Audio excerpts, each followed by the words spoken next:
commander of the Galactic Defense Force, had seen many worlds in his 27 years of service. Gas giants with floating cities, crystal planets where silicon-based life forms built massive spires that reached into space, and desert worlds where ancient civilizations buried their secrets beneath shifting sands. But Earth was different. Earth was supposed to be simple. The briefing had been straightforward. Earth was a Class M planet in the Outer Rim territories, recently discovered by a survey team. The native species called themselves humans, and they had just developed primitive space travel. They were bipedal, carbon-based, and according to the initial reports, completely unremarkable. The Galactic Council had classified them as a Level 2 civilization, barely worth mentioning in the grand scheme of things. Stood on the bridge of his flagship, the Dominator watching Earth grow larger on the main. The blue and green marble looked peaceful enough, swirled with white clouds that reminded him of the meditation chambers on his home planet of. His second-in-command, Lieutenant Al, approached with a data pad in hand. "Sir, we're receiving multiple transmissions from the planet's surface. The humans appear to be trying to communicate with us." His forearms crossed behind his back as he considered this. His species, though, were known throughout the galaxy for their military precision and tactical superiority. Standing nearly 8 feet tall with thick, armored skin and enhanced musculature, they had conquered 17 star systems without breaking a sweat. These humans, from what he had read in the survey reports, were soft, weak creatures who still fought wars with chemical explosives and metal projectiles. "What are they saying?" asked, his voice carrying the authority of someone who had never questioned his place at the top of the galactic food chain. "They're asking us to identify ourselves and state our intentions. They seem concerned." Let out a sound that might have been laughter if we're capable of humor. "Concerned? They should be terrified. Open a channel."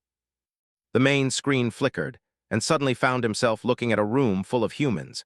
They were even smaller than he had imagined, sitting around a large table in what appeared to be some kind of government facility.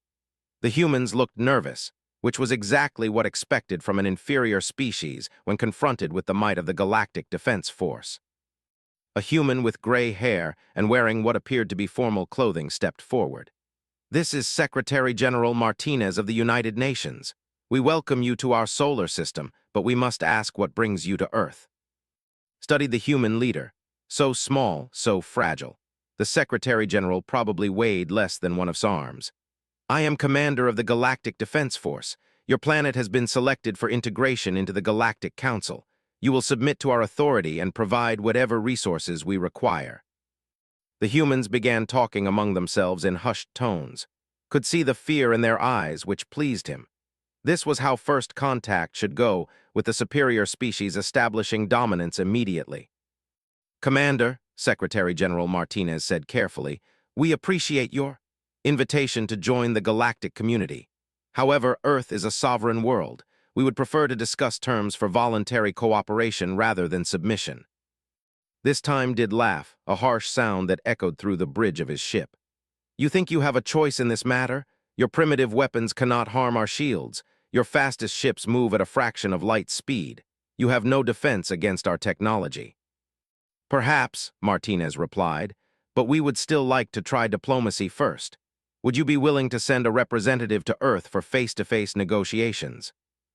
Considered this. It would be amusing to see these humans up close, to watch their faces when they realized just how outmatched they were. Plus, it would give him a chance to study their world firsthand, to identify the most efficient ways to extract its resources. "Very well," he said. "I will personally lead a delegation to your planet. Prepare a landing site away from your major population centers. I do not wish to cause unnecessary panic among your people." "Thank you, Commander. We'll send coordinates for a secure location where we can meet safely." The transmission ended and turned to his tactical officer. "Begin preparations for planetary landing. I want a full security detail and portable shield generators. These humans may be primitive, but I do not take unnecessary risks." As his crew bustled about preparing for the landing, reviewed what he knew about Earth. The planet was rich in minerals that the Galactic Council needed for their expanding fleet.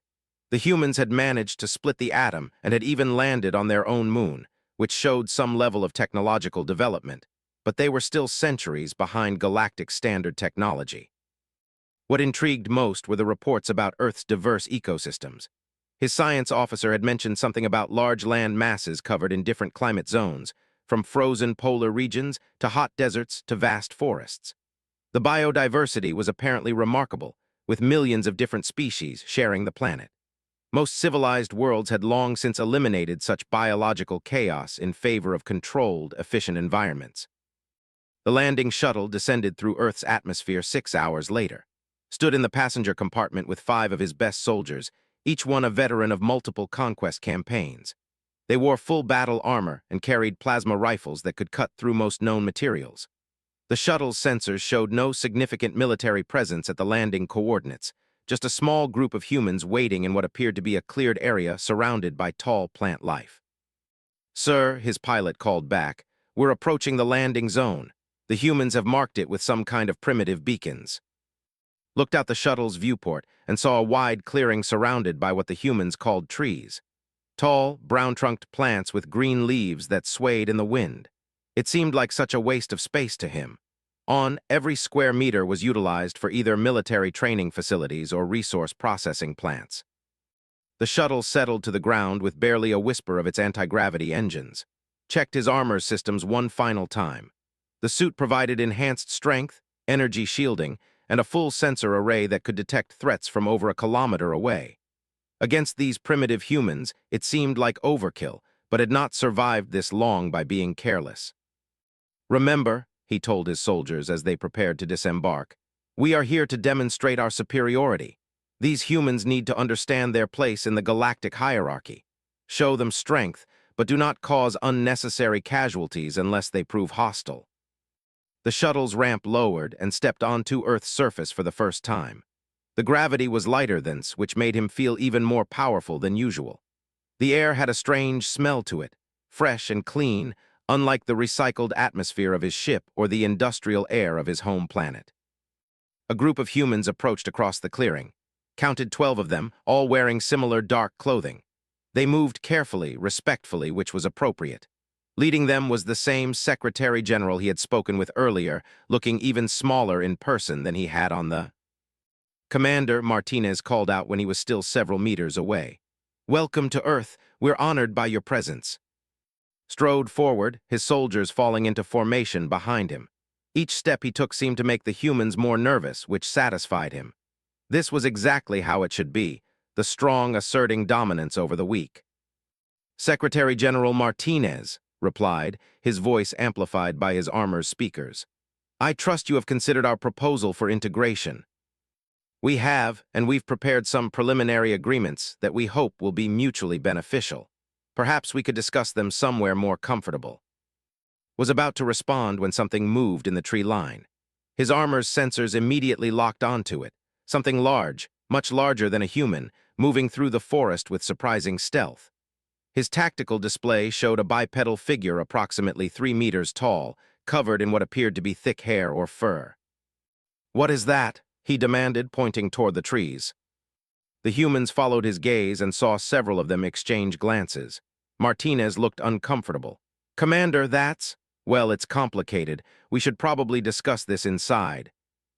The creature stepped into the clearing and sensors went wild.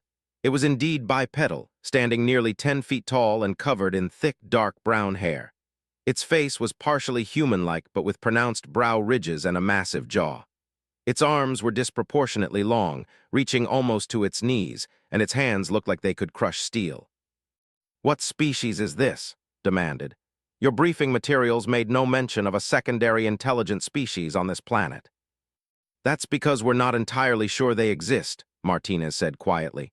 "We call them, well, various names. Sasquatch, Bigfoot, Yeti, depending on the region.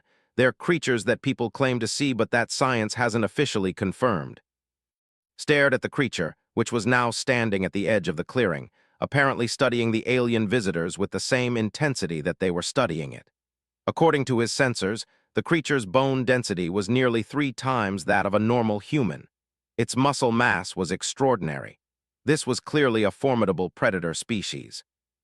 "You mean to tell me," said slowly, "that you have dangerous megafauna on your planet that your own scientists do not acknowledge?" "It's a long story," Martinez replied. "Perhaps we should." The creature took another step forward, and one of soldiers, Sergeant N, raised his plasma rifle. "Sir, should we consider it a threat?" Held up a hand. In his experience, showing fear or hostility during first contact with unknown species often led to unnecessary conflict.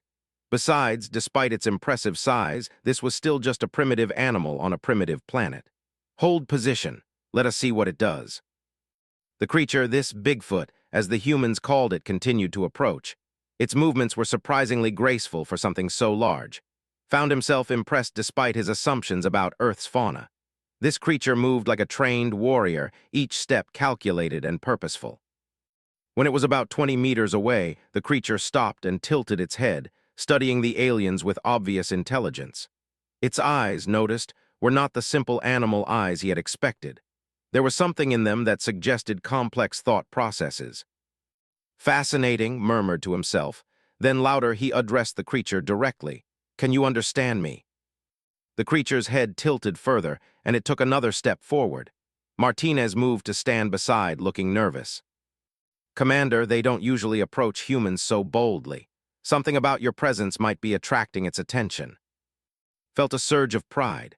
Of course, his impressive stature and advanced technology would draw the attention of the local wildlife. He was, after all, the apex predator in any environment he entered. "Perhaps it recognizes superior strength when it sees it," said confidently. He took a step toward the creature, his armor systems humming quietly. These primitive life forms often show submission to obviously dominant species. The Bigfoot moved closer, now only about 10 meters away. Up close, could see the incredible definition in its musculature.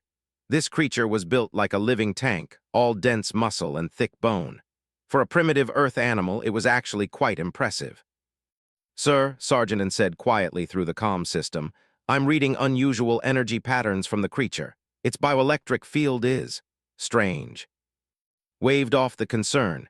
His armor could withstand direct hits from plasma cannons. What could one oversized ape possibly do to him? The creature was now close enough that could see the intelligence in its eyes clearly. It was studying him with the same analytical gaze that he might use when assessing a potential threat. The thought amused him. This primitive beast actually thought it could evaluate him as a threat. "You are an interesting specimen," said, addressing the creature as if it could understand. "Much more impressive than these weak humans. Perhaps when we colonize this world, we will preserve your species for study." The Bigfoot's expression changed slightly. Its eyes narrowed, and its massive hands clenched into fists. Interpreted this as a sign of the creature recognizing his authority. Even the local wildlife understood the natural order.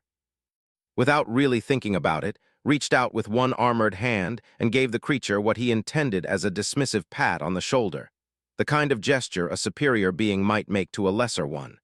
In his culture, it was a sign of condescending approval. The moment his armored gauntlet made contact with the Bigfoot's shoulder, everything changed. The creature moved faster than sensors could track. One moment it was standing peacefully in front of him, and the next moment its massive hand was wrapped around his helmeted head. His armor registered the pressure immediately. Warning lights flashed across his display as the creature's grip tightened. "Sir," Sergeant shouted, raising his weapon, but before he could fire, the Bigfoot squeezed. The sound was unlike anything had ever heard. His military-grade helmet, designed to withstand the vacuum of space and direct energy weapon impacts, crumpled like paper. The reinforced transparent aluminum visor shattered into 1,000 pieces. The neural interface systems that connected his brain to his armor's computer sparked and died. For a brief, terrifying moment, understood that he had fundamentally misjudged the situation. This creature was not primitive fauna. This was something else entirely, something that could crush advanced alien technology with its bare hands. The pain hit him like a nova as his skull began to compress under pressure that his armor had been completely unable to resist. The last thing Commander of the Galactic Defense Force saw was the Bigfoot's eyes staring directly into his own. There was no rage there, no primitive animal fury. There was something far more terrifying than that. There was cold, calculated intelligence. The creature released its grip, and its body collapsed to the ground. His armor's emergency systems triggered, sending out distress signals to his ship in orbit. But it was too late. The most feared military commander in 3-star systems had been killed in less than 2 seconds by something that wasn't supposed to exist. The remaining soldiers opened fire immediately, their plasma rifles lighting up the clearing with lethal energy. The humans scattered, diving for cover behind the shuttle or running toward the tree line. Secretary General Martinez shouted something about cease fire, but his words were lost in the chaos. The Bigfoot moved through the plasma bolts like they were raindrops. Where the energy beams struck it, they seemed to dissipate harmlessly. Sergeant had enough time to realize that their weapons were having no effect before the creature reached him. What followed was not a battle, it was a demonstration. The Bigfoot moved through the soldiers with the efficiency of a natural disaster. Armor that could deflect starship weaponry crumpled under its blows. Energy shields that could stop fusion bombs flickered and died at its touch. 5 of the galaxy's most elite warriors, veterans of countless conquest campaigns, were reduced to broken metal and silence in less than a minute. When the violence ended, the clearing was quiet except for the sound of the shuttle's emergency systems beeping steadily. The Bigfoot stood in the center of the destruction, breathing heavily but otherwise unharmed. It looked down at the wreckage of its armor, then raised its head to stare directly at the humans who were slowly emerging from their hiding places. Secretary General Martinez approached cautiously, his hands visible and empty. We had no idea they were this dangerous. We thought you could handle." The Bigfoot turned away from him and walked back toward the trees. Just before it disappeared into the forest, it stopped and looked back one final time. Martinez felt like the creature was trying to tell him something, but he had no idea what. High above, in orbit around Earth, the crew of the Dominator was receiving their commander's final transmission. The ship's sensors had recorded everything: the impossible strength of the unknown creature, the complete failure of their advanced technology, and the deaths of 6 of their finest soldiers. The bridge was silent as the tactical officer replayed the sensor data. Captain, second in command, watched the recordings with growing disbelief. "How is this possible?" he finally asked. "Our weapons had no effect, our armor provided no protection. What kind of creature can do this?" The science officer, a thin-named Dr. was studying the biological scans they had managed to take. "Sir, the energy readings from this creature are unlike anything in our databases. Its cellular structure appears to be carbon-based like the humans, but the density and organization are extraordinary. Are you telling me that this primitive planet has produced a life form capable of defeating our technology with its bare hands?" "That's exactly what I'm telling you, sir. And according to these scans, the creature wasn't even exerting its full strength. It was holding back." Captain felt a chill run through his reinforced spine. In his 15 years of military service, he had never encountered anything like this. The Galactic Defense Force conquered worlds through technological superiority. They had never faced an enemy that could simply ignore their weapons and crush their armor by hand. "Sir," the communications officer called out, "we're receiving a transmission from the planet's surface." "Put it through." Secretary General Martinez appeared on the main screen, looking shaken but determined. "Captain, I assume you witnessed what happened to your commander." "I did. Are you responsible for this attack?" "No, we are not. As I tried to explain to Commander, the creatures you encountered are not under our control. We didn't even know they would be present at the meeting site." Studied the human leader carefully. Everything about Martinez suggested he was telling the truth. The humans had seemed genuinely surprised by the creature's appearance and capabilities. "What exactly are these beings?" demanded. "We call them Sasquatch or Bigfoot. They're creatures that people claim to see but that mainstream science considers mythical.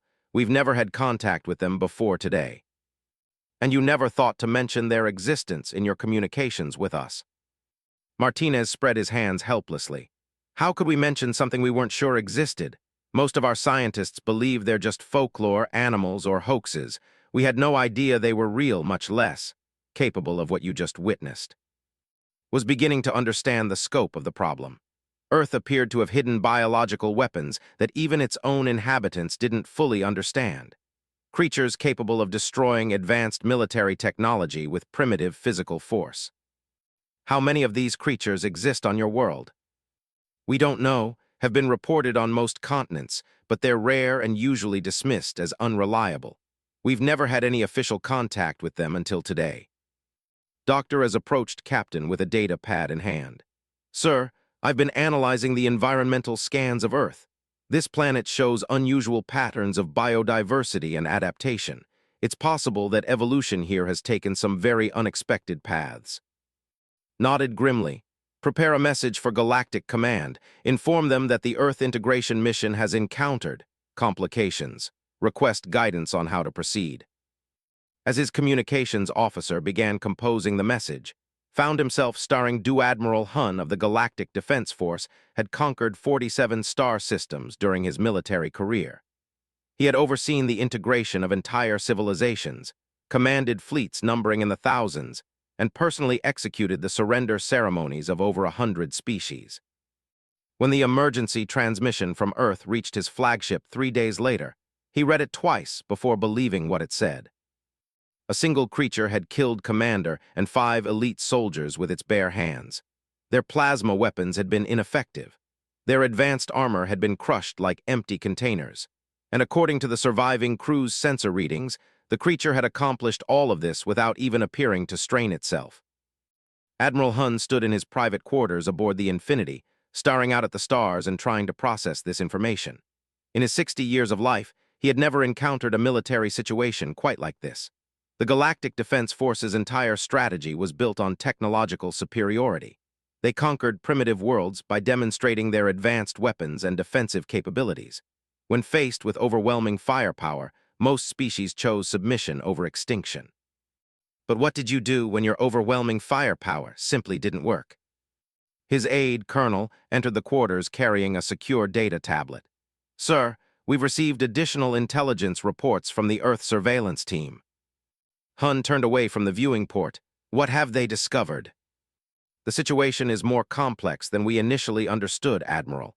The humans have been observing these creatures for generations, but their own scientific community remains divided on whether they actually exist. They call them hidden animals that live outside normal human society. How is it possible for an entire species to remain hidden on a populated world? Activated the data tablet, projecting a holographic map of Earth in the air between them. The planet's geography provides numerous remote areas where large creatures could live undetected. Vast mountain ranges, dense forests, polar ice sheets. Plus, according to our cultural analysts, humans have a psychological tendency to dismiss evidence that doesn't fit their established scientific paradigms. Hun studied the map, noting the extensive wilderness areas marked in green. On most civilized worlds, such spaces would have been developed for resource extraction or population centers centuries ago. Earth seemed to maintain these wild spaces deliberately. What else do we know about these creatures? Very little, sir. The humans have collected scattered evidence over the years, footprints, hair samples, unclear photographs, but nothing that their scientific establishment considers definitive proof. Our xenobiology team has analyzed the sensor data from the encounter with Commander, and their preliminary conclusions are disturbing. Disturbing how? Colonel manipulated the holographic display, bringing up a detailed biological scan. The creature's bone density is approximately 4 times that of a normal human. Its muscle fiber density is beyond anything in our databases. And most concerning of all, it appears to generate some kind of bioelectric field that interferes with energy weapons.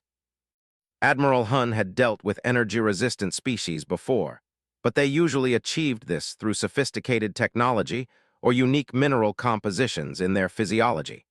This creature seemed to accomplish it through pure biological evolution. What are our tactical recommendations for dealing with them? That's the problem, sir. We don't have any. Our standard weapons are ineffective. Our armor provides no protection. We could attempt orbital bombardment, but that would also destroy the human population and the resources we came here to acquire. Hun nodded grimly. The Galactic Council wanted Earth's mineral wealth and its strategic location, not a radioactive wasteland. What about negotiation? With the humans, sir? They don't appear to have any control over these creatures. In fact, they seemed as surprised by the encounter as we were. No, Colonel, I mean negotiation with the creatures themselves. His expression suggested he thought the Admiral might be suffering from space madness. Sir, these are primitive animals. They don't have language or technology. What would we possibly negotiate with them about? Admiral Hun thought about the sensor recordings he had reviewed. The creature that killed hadn't acted like a primitive animal. Its movements had been calculated, strategic. It had targeted the leader first, then eliminated the soldiers in order of threat priority. That suggested tactical intelligence. Perhaps they're not as primitive as we assume. Schedule a meeting with the Earth liaison team. I want to speak with the humans directly about these creatures. 2 hours later, Admiral Hun found himself in the communications center of his flagship, speaking directly with Secretary General Martinez and a team of human scientists. The humans appeared tired and stressed, which was understandable given recent events. "Admiral," Martinez said, "we appreciate your willingness to continue diplomatic discussions despite the tragedy that occurred during the first contact meeting. Secretary General, I need to understand exactly what we're dealing with on your world. These creatures that attacked my forces, how long have they existed on Earth?" Dr. Sarah, a human who had been brought in as an advisor, stepped forward. "Admiral, that's difficult to answer precisely. We have folklore and legends about Sasquatch-type creatures going back thousands of years in human history. Different cultures around the world have their own versions. Yeti in the Himalayas, skunk ape in the southeastern United States, Yowie in Australia. Are you saying these creatures exist globally?" "We believe so, yes, but they're extremely elusive. Most humans never see them, and those who claim to have encounters are often dismissed by the scientific community." Admiral Hun found this fascinating from a tactical perspective. How does an entire species remain hidden from your planetary civilization? Doctor exchanged glances with her colleagues. "We think they're highly intelligent and deliberately avoiding human contact. They seem to live in remote wilderness areas and have developed sophisticated methods for avoiding detection." "But they didn't avoid contact with us." "No, sir. In fact, their behavior during your first contact meeting was unlike anything in our records. Sasquatch encounters with humans are typically brief glimpses at a distance. They usually flee when discovered. We've never documented aggressive behavior like what happened to your commander." This information troubled Admiral Hun more than he wanted to admit. If these creatures normally avoided conflict with humans but had chosen to attack his forces, it suggested they viewed the aliens as a particular threat. "Doctor, in your professional opinion, what level of intelligence are we dealing with?" "Based on the sensor data your crew has shared with us, I would say we're looking at near-human or possibly superior intelligence. The tactical awareness demonstrated during the attack suggests sophisticated reasoning ability." Secretary General Martinez leaned forward. "Admiral, we understand that you've lost soldiers and that this complicates your mission here. We're willing to help you establish communication with these creatures if that's possible." "And what would you want in return for this assistance?" "The same thing we wanted from the beginning, mutual cooperation instead of conquest. Earth is willing to join the galactic community, but as partners, not subjects." Admiral Hun considered this offer carefully. The original mission parameters had called for complete integration of Earth under Galactic Council authority. But the original mission parameters hadn't accounted for indigenous creatures capable of destroying advanced military technology with their bare hands. "I will need to consult with my superiors," he said finally. "But I may be interested in your proposal. First, however, I need more information about these creatures. Are there any humans who have had extended contact with them?" Doctor nodded. "There are a few individuals who claim to have had multiple encounters. They're usually dismissed as cranks or hoaxers, but given recent events, we might want to reconsider their testimonies. Arrange meetings with these individuals. I want to understand everything possible about these creatures before we proceed." The transmission ended, and Admiral Hun found himself facing a strategic situation unlike anything in his military experience. He had been sent to Earth to demonstrate galactic superiority and force human submission. Instead, he had discovered a world harboring creatures that could potentially threaten the entire galactic defense force. His tactical officer, Major Al, approached with a concerned expression. "Sir, we've been monitoring Earth's communication network since the incident. The humans are having extensive discussions about the encounter." "What kind of discussions?" "Mixed reactions, sir. Some of their leaders are celebrating what they see as a successful defense against alien invaders. Others are concerned about potential retaliation. But most interesting are the discussions in their scientific communities." Admiral Hun gestured for the Major to continue. "They're suddenly taking Sasquatch much more seriously. Reports that were previously dismissed are being investigated. Research teams are being organized. It appears that our encounter has forced them to acknowledge that these creatures are real. And how are the creatures responding to this increased attention? That's what concerns me, sir. There have been multiple across the planet in the past 3 days, more than there typically are in an entire year. It's as if our presence has activated them somehow. Admiral Hun felt a chill of apprehension. If Earth harbored multiple creatures like the one that killed Commander, and if their presence was somehow mobilizing these beings, then the Galactic Defense Force could be facing a threat unlike anything they had ever encountered. Sir, Major Al continued, there's something else.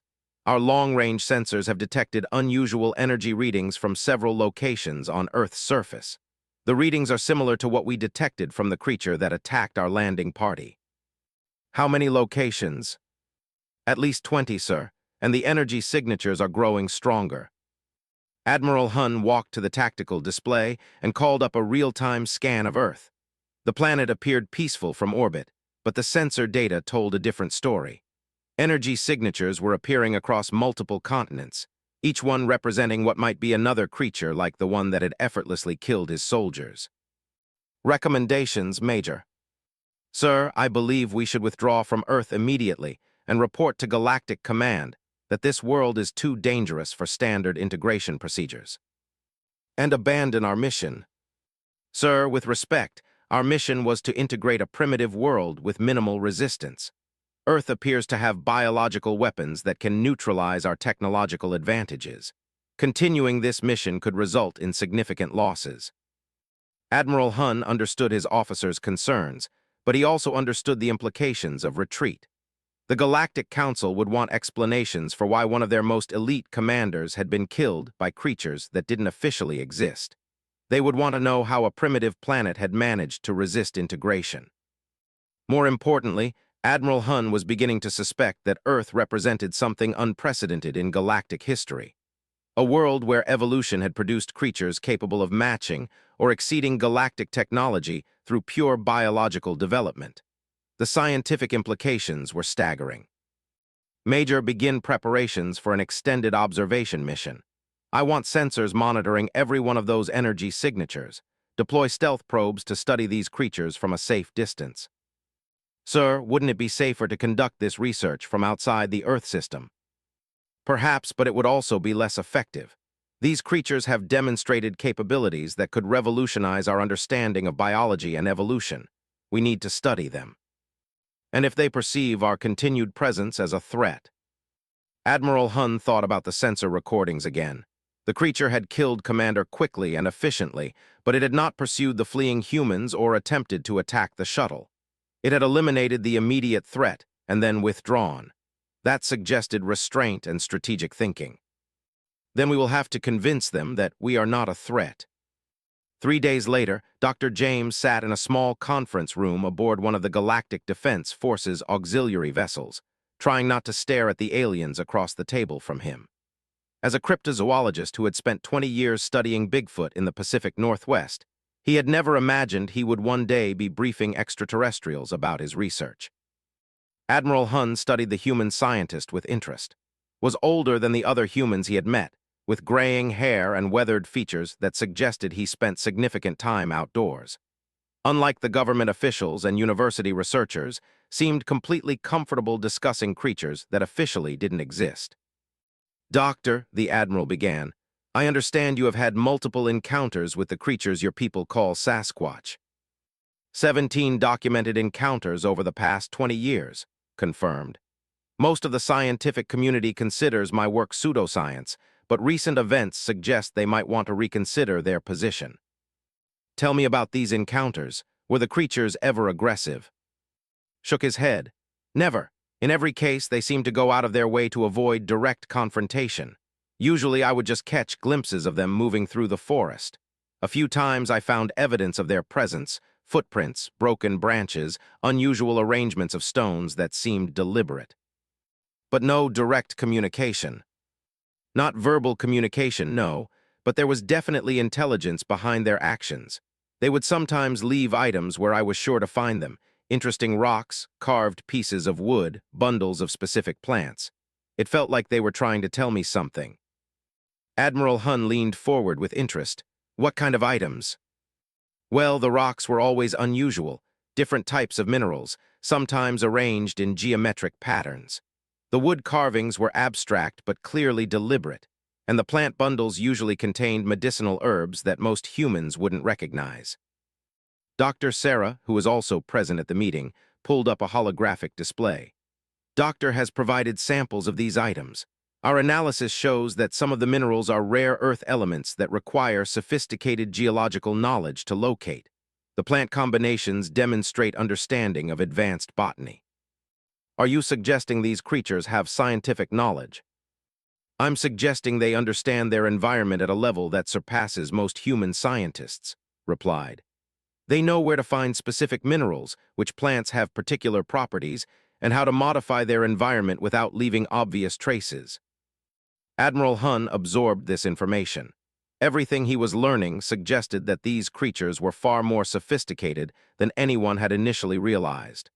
Doctor, in your experience, is there any way to establish peaceful contact with them? Honestly, Admiral, I've been trying to do exactly that for 20 years without much success. They're incredibly cautious around humans. But what? Well, their behavior during your first contact meeting was completely out of character for them. Sasquatch don't typically reveal themselves so openly, and they certainly don't initiate confrontations. Something about your presence triggered a response we've never seen before. What kind of response? Looked uncomfortable. I think they saw you as a threat to their territory, to Earth itself maybe. The way they acted, directly confrontational, tactically sophisticated, it was like they were defending something important. Their territory. More than that, in many Native American traditions, Sasquatch are considered guardians of the forest, protectors of the natural world. If they perceived you as a threat to the planet's ecosystem. Didn't need to finish the thought. Admiral Hun was beginning to understand the scope of the problem. These creatures weren't just defending themselves, they were defending Earth. Doctor, is there any possibility of convincing them that we don't intend to harm their world? Maybe, but you'd have to prove it. And given what happened to your commander, they're probably not inclined to trust aliens right now. Admiral Hun nodded grimly. He was beginning to realize that conquering Earth was going to require a completely different approach than anything the Galactic Defense Force had ever attempted. These creatures had evolved not just physical capabilities that could match galactic technology, but also the intelligence and motivation to use those capabilities strategically. For the first time in his military career, Admiral Hun was facing an enemy that Mary had spent her entire life listening to her grandmother's stories about the forest people. As a child growing up on the Blackfoot Reservation in Montana, she had learned that the tall, hairy beings who lived in the deep woods were not monsters or myths, but guardians who had watched over the land since the beginning of time. Now, at 43, she found herself sitting in a conference room with aliens from space, being asked to help establish communication with beings that most of the world still believed were fictional. Admiral Hun studied the Native American woman across the table with growing interest. Unlike the other human experts he had consulted, Mary spoke about the creatures with the familiarity of someone discussing old friends. Ms., he began, Doctor tells me that your people have traditional knowledge about these beings. Mary nodded. My grandmother's grandmother told stories passed down through generations. The forest people have always been here. They are older than us, wiser in many ways. They speak with the spirits of the mountains and the trees. When you say they speak with spirits, are you referring to some form of technology or communication system we haven't detected? Mary smiled gently. Everything is connected, Admiral. The forest people understand this in ways that most humans have forgotten. They know when the forest is healthy, when the streams are clean, when the animals are thriving. They can feel the heartbeat of the earth itself. Dr. Sarah leaned forward. Mary, from a scientific perspective, how would you explain this connection? Science and spirituality aren't opposites. Doctor, your instruments measure electrical fields and energy signatures. We simply use different words to describe the same phenomena. The forest people are sensitive to energies that most humans can't perceive. Admiral Hun thought about the bioelectric fields his sensors had detected around the creatures. Perhaps this human's traditional knowledge contained more scientific accuracy than he had initially assumed. Ms., has your tribe ever attempted direct communication with these beings? Not attempted. We have communicated with them for centuries, but not in the way outsiders might expect. The forest people don't speak with words like we do. They communicate through actions, through the arrangement of natural objects, through their presence or absence in specific locations. Can you give me an example? Mary was quiet for a moment, as if deciding how much to share. When I was 12, my grandmother took me into the mountains during a summer drought. We were worried about the water supply for our reservation. She led me to a grove of ancient cedar trees and left specific gifts: tobacco, sweetgrass, a piece of turquoise. The next morning, we found stones arranged in a pattern pointing toward a hidden spring we had never seen before. And you believe the forest people directed you to this water source? I know they did. The spring had been carefully maintained, cleared of debris, the water flow optimized.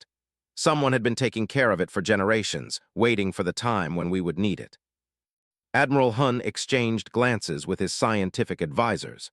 What Mary described sounded like advanced environmental engineering disguised as spiritual communication. Ms., would your tribe be willing to help us attempt communication with these beings? Mary considered this carefully. That would depend on your intentions, Admiral. The forest people are guardians, protectors.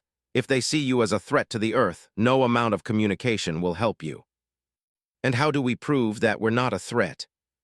By your actions, by showing respect for the land and all living things, by understanding that some things are more important than resources or territory. Doctor spoke up. Admiral, Mary raises an important point.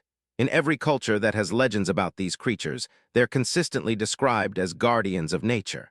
If your mission involves large-scale resource extraction or environmental modification, they're likely to oppose you regardless of how diplomatic you try to be. Admiral Hun felt the weight of the tactical dilemma settling on his shoulders. The Galactic Council's mission parameters specifically called for mineral extraction and the establishment of resource processing facilities.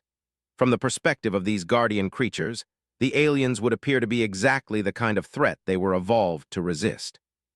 What if we could demonstrate that our technology allows for resource extraction without environmental damage?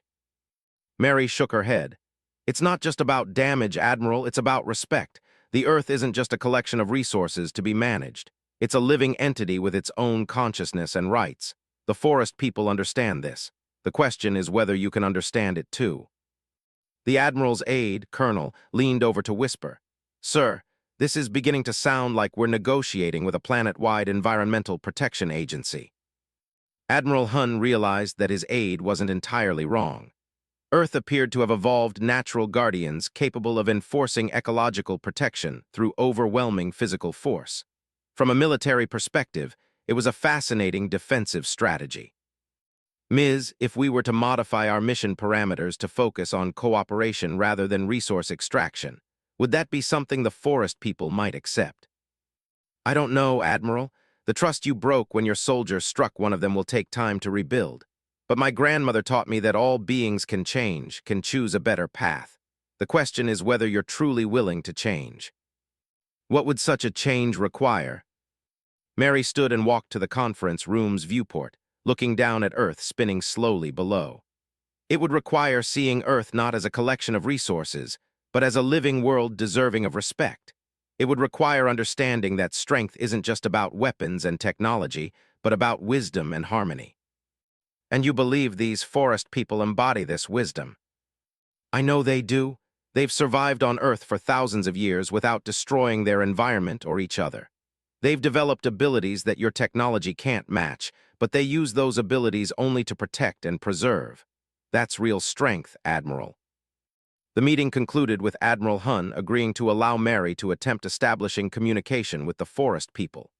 3 days later, she found herself standing in the same clearing where Commander had died, accompanied by a small team of human scientists and a heavily shielded alien observation post positioned several kilometers away. Mary had spent 2 days preparing for this encounter according to traditional protocols her grandmother had taught her. She had fasted, purified herself in running water, and gathered specific gifts that her people had used for generations to show respect to the forest people. Now she stood in the center of the clearing, alone, waiting. The forest person emerged from the trees just after sunset, moving with the silent grace that had allowed its people to remain hidden for. Mary felt her breath catch as she saw it clearly for the first time. The creature was even more magnificent than her grandmother's stories had suggested, tall and powerful, but with eyes that held depths of wisdom that reminded her of the ancient mountains. Mary bowed slightly and spoke in the old language her grandmother had taught her, words that predated English or any European presence in North America. She offered her gifts: sage, sweetgrass, a piece of obsidian that had been in her family for generations, and a small bag of tobacco. The forest person approached slowly, studying Mary with obvious intelligence. When it was close enough, it knelt down to examine the gifts. Its massive hands, which Mary knew could crush alien battle armor, handled the small offerings with delicate precision. After a long moment, the creature spoke, not in words that Mary could understand, but in a series of low, harmonic sounds that seemed to resonate through her bones. The sounds conveyed meaning directly to her consciousness, concepts rather than words, emotions rather than syntax. Protection, ancient duty, threat from sky metal beings, Earth's children in danger. Mary responded in kind, not with words but with projected thoughts and feelings. She tried to convey the concept of change, of the possibility that the sky metal beings might learn a different way. She shared her own people's history of conflict and eventual cooperation with newcomers who had initially seemed threatening. The forest person's response came as a wave of complex emotions and images. Mary saw flashes of what seemed like memories, other times when beings had come from the sky, other confrontations, other decisions that had shaped the hidden history of Earth. She saw glimpses of vast networks of forest people across the planet, all connected through methods that transcended normal communication. Then the creature shared something that made Mary's heart race with fear and wonder. Images of other worlds, other creatures like the forest people who had failed to protect their planets from sky metal beings. Worlds stripped bare, environments destroyed, guardian species extinct. The forest person was showing her that Earth's guardians had learned from the failures of guardians on other worlds. They would not make the same mistakes. "They know about other worlds," Mary said quietly into her communication device, knowing that the alien observers were monitoring every word. "They've seen what happens when planets are conquered by advanced civilizations. They're determined not to let that happen here." Admiral Hunn's voice came through her earpiece. "Ask them if there's any possibility of coexistence." Mary projected this concept toward the forest person, trying to convey the idea of sky metal beings and Earth guardians working together for mutual benefit. The creature's response was immediate and complex, a cascade of images showing the delicate balance of Earth's ecosystems, the interconnectedness of all life, and the catastrophic results that typically followed when that balance was disrupted by outside intervention. But mixed with the warnings were other images, possibilities that Mary hadn't expected. She saw glimpses of cooperation, of sky metal beings learning Earth wisdom, of technologies that enhanced rather than exploited natural systems. "They're willing to consider cooperation," Mary reported, "but only if the aliens prove they can learn to see Earth as more than a resource depot. They need to understand that they're dealing with a living world that has its own consciousness and rights." "What kind of proof would they require?" Admiral Hunn asked. Mary projected this question to the forest person, and the response came as a series of challenges. The sky metal beings would need to demonstrate respect for Earth's natural systems. They would need to show that they could take only what Earth freely offered without damaging the underlying harmony. Most importantly, they would need to prove that they could change their fundamental relationship with the natural world. "It's not just about modifying your mining techniques," Mary explained. "They want to see if your people can evolve beyond seeing nature as something to be conquered or controlled. They want to know if you can learn to be partners with the living world instead of its masters." The forest person stood and began moving toward the trees, but paused at the edge of the clearing.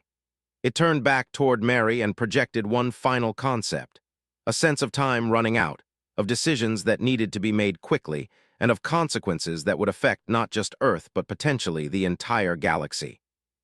Then it disappeared into the forest, leaving Mary alone in the clearing with the weight of an entire world's future pressing down on her shoulders.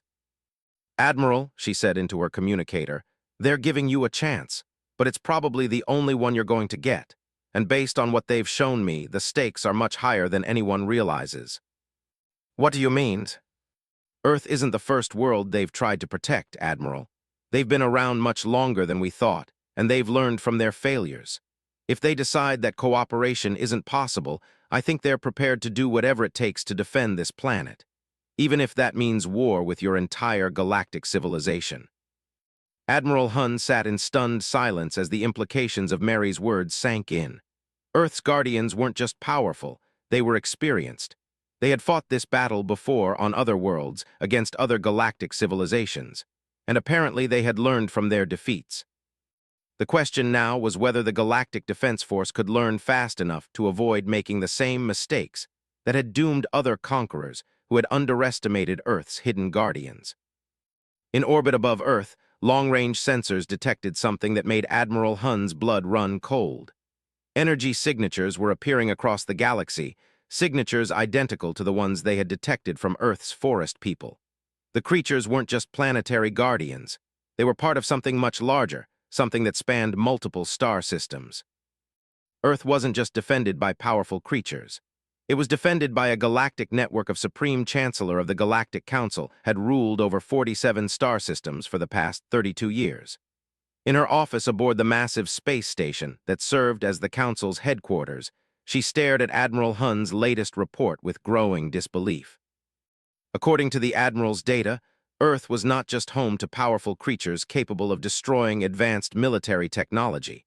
It was apparently a node in some kind of galactic guardian network that had been operating in secret for. "Computer," she said to her chamber's artificial intelligence system, "cross-reference energy signatures from the Earth encounter with our historical databases. Search for any similar patterns in previous conquest campaigns." The AI responded within seconds.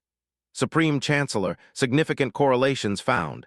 Similar energy signatures detected during 17 previous campaigns across 9 star systems.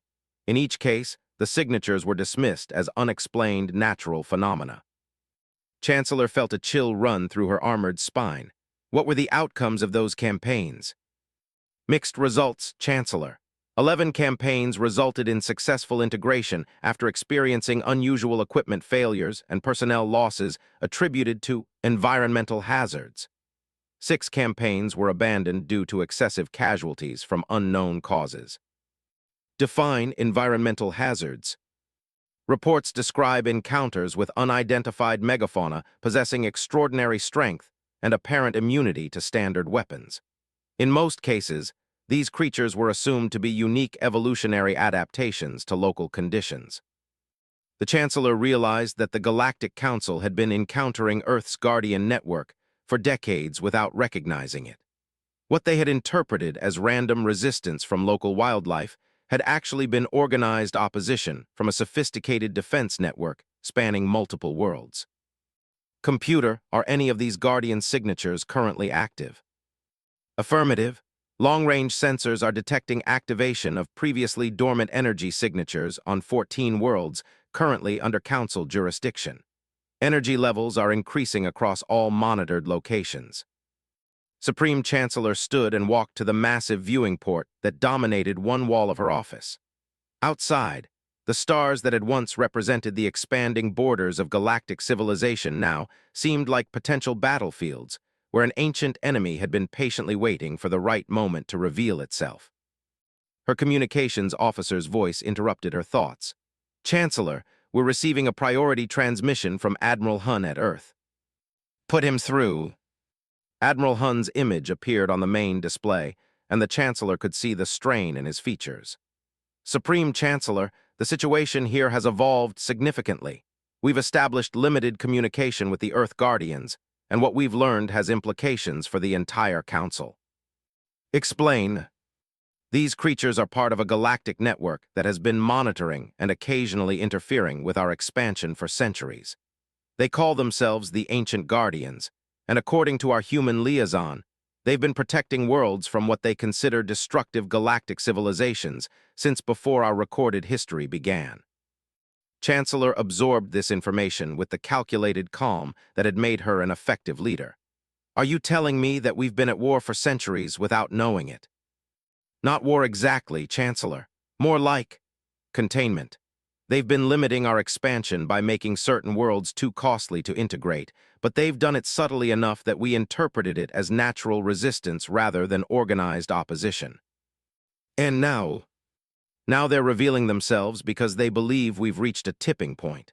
According to the Earth Guardian Network, our expansion has begun threatening what they call critical planetary systems worlds whose destruction would have cascading effects across entire galactic regions. The Chancellor turned away from the viewing port to face the Admiral's image directly. What do they want from us? Evolution, Chancellor. They want us to develop beyond what they see as our destructive expansion model. They're offering to share knowledge and technology that could revolutionize our civilization, but only if we prove we can change our fundamental approach to planetary integration. And if we refuse? Admiral Hunn's expression became grim.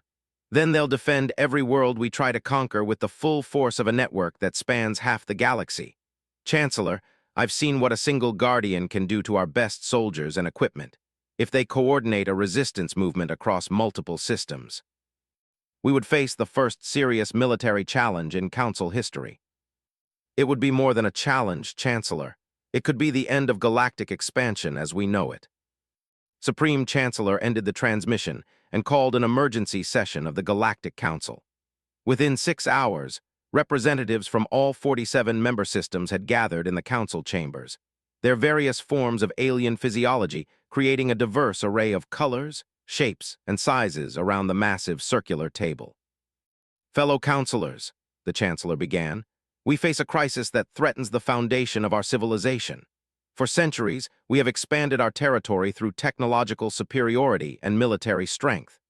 Now we have discovered that our expansion has been monitored and occasionally resisted by a network of guardians that possesses capabilities exceeding our own. Counselor L of the system stood, his crystalline form reflecting the chamber's lights in prismatic patterns. Supreme Chancellor, surely you're not suggesting that primitive planetary fauna could threaten the combined might of the Galactic Defense Force?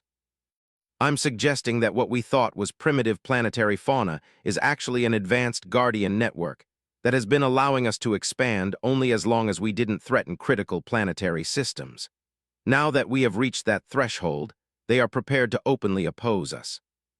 Counselor On of the Mechanical Collectives activated her holographic display, showing tactical analyses of recent encounters. The Earth data indicates biological capabilities that exceed our current technology, if similar creatures exist on multiple worlds. They do, Chancellor confirmed. Our sensors have detected Guardian activations on 14 worlds currently under our jurisdiction. Energy signatures suggest these beings have been dormant until now, waiting for some kind of coordinated signal. The council chamber erupted in voices as 47 different species attempted to process this information. Chancellor allowed the discussion to continue for several minutes before calling for order. The question before us, she said, is how we respond to this revelation. We have 3 options. First, we can attempt to destroy the Guardian network through overwhelming military force. Second, we can negotiate some form of coexistence agreement. Third, we can accept their offer to share advanced knowledge in exchange for modifying our expansion methods. Counselor and of the warrior clans slammed his armored fist on the table. The Galactic Council does not negotiate with terrorists and planetary rebels. We should mobilize the entire defense force and crush this Guardian network before it can organize effective resistance. And if we fail, Chancellor asked quietly. The warrior clans do not fail. Commander of your own clan said the same thing shortly before a single Guardian crushed his skull with its bare hands. The chamber fell silent as the implications of this statement sank in. The warrior clans had the most advanced military technology and the most experienced soldiers in the galaxy.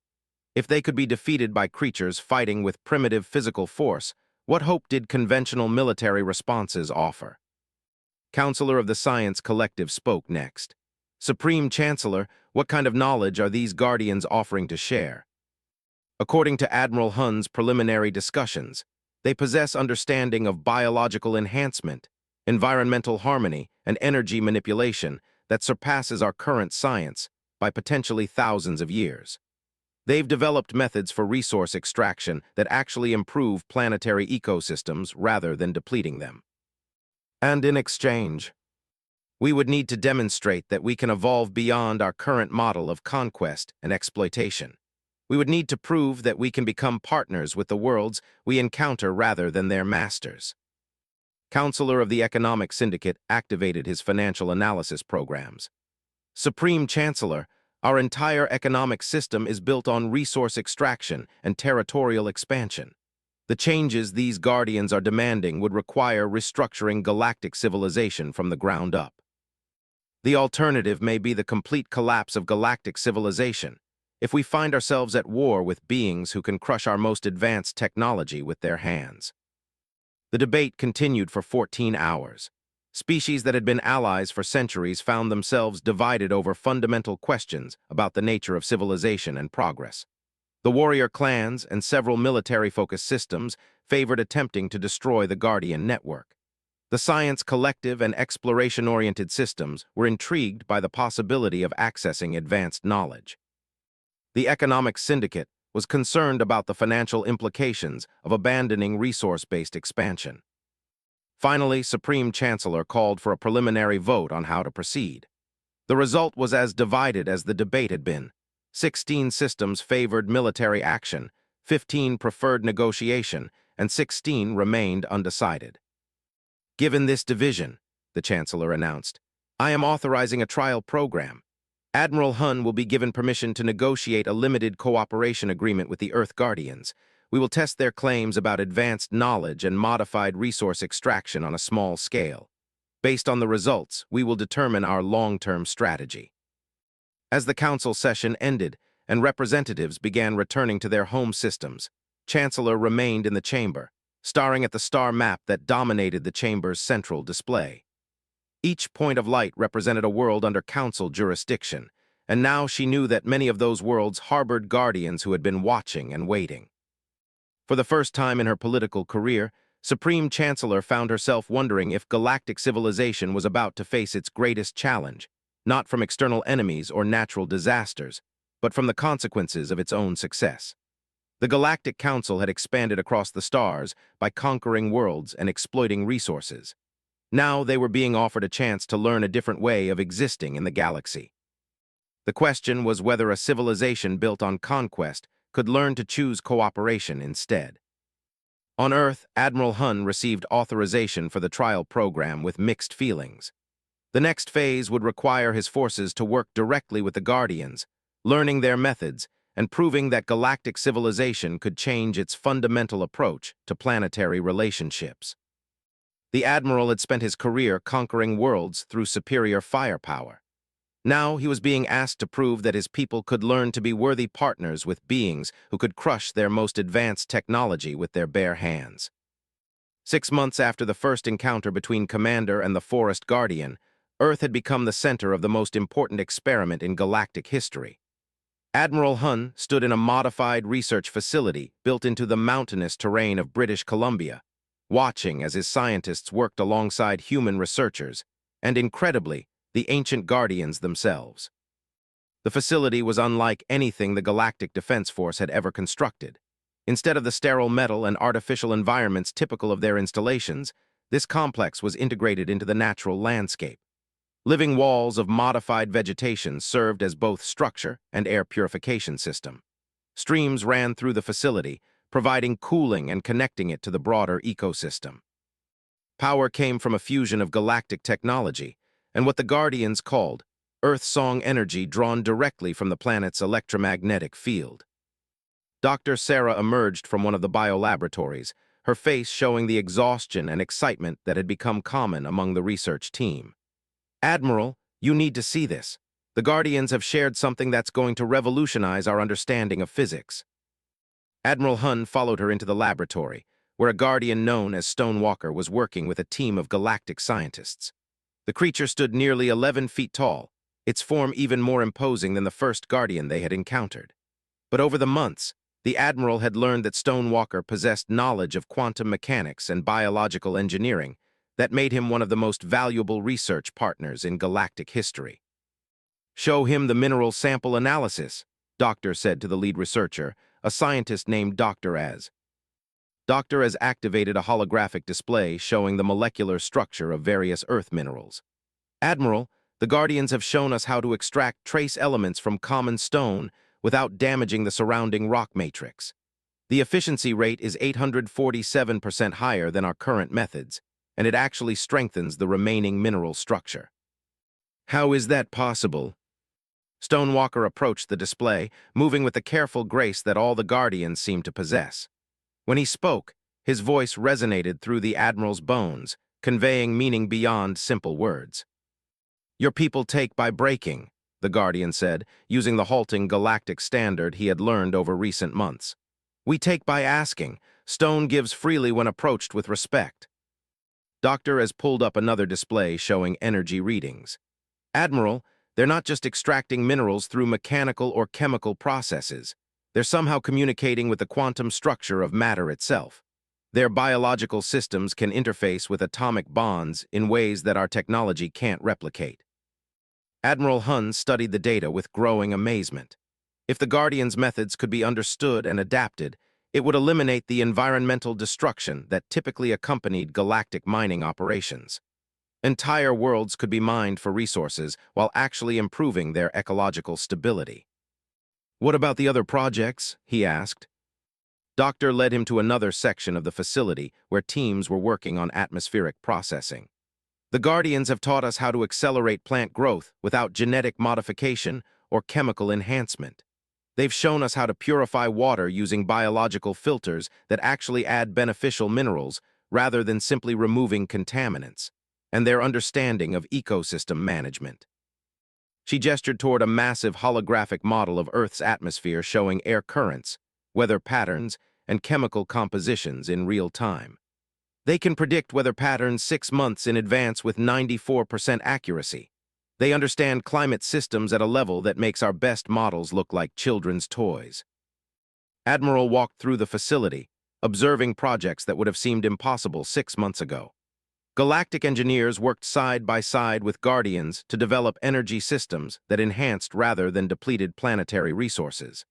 Biologists from across the galaxy studied Guardian techniques for accelerating healing and enhancing physical capabilities without technological implants. Most remarkably, the Guardians were sharing knowledge of space travel that didn't require massive ships or destructive propulsion systems. They had shown the research teams how to create vessels that could interface with what they called the deep currents energy flows that existed between star systems and could be navigated by beings with the proper sensitivity and understanding. Admiral, Doctor continued, we're barely scratching the surface of what they know.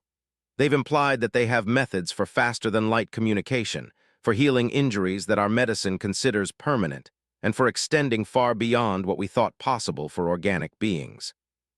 And they're willing to share all of this. If we can prove we're worthy partners, the trial period isn't just about learning their techniques, Admiral. It's about demonstrating that we can change our fundamental relationship with the worlds we encounter.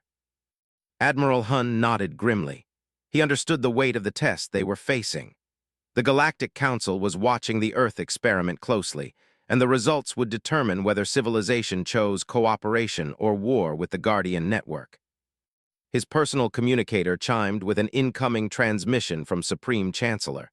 Admiral, what is your assessment of the trial program? Chancellor, the knowledge the Guardians possess could advance our civilization by thousands of years.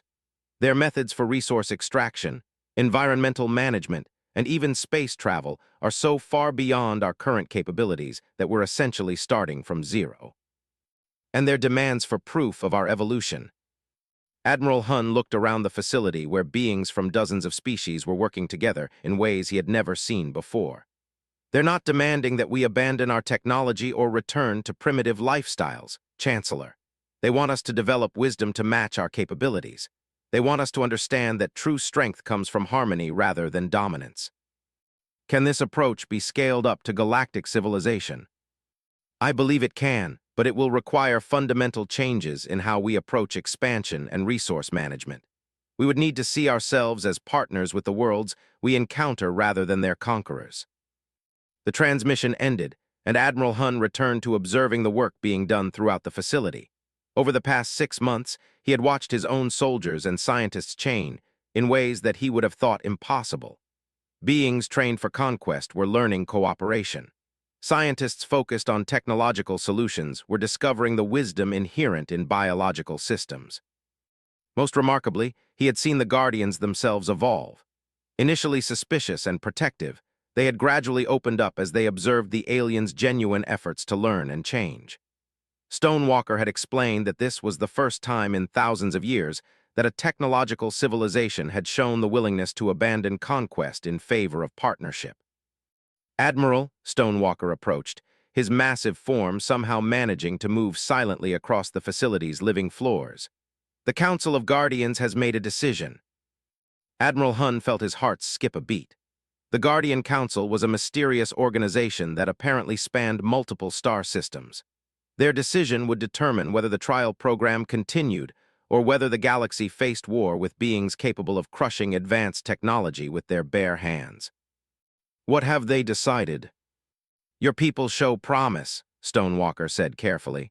You learn quickly and you show respect for the wisdom of living worlds, but the test is not complete. What more do you require? Stonewalker gestured toward the holographic display showing real-time data from Guardian-occupied worlds across the galaxy. Your leaders must choose.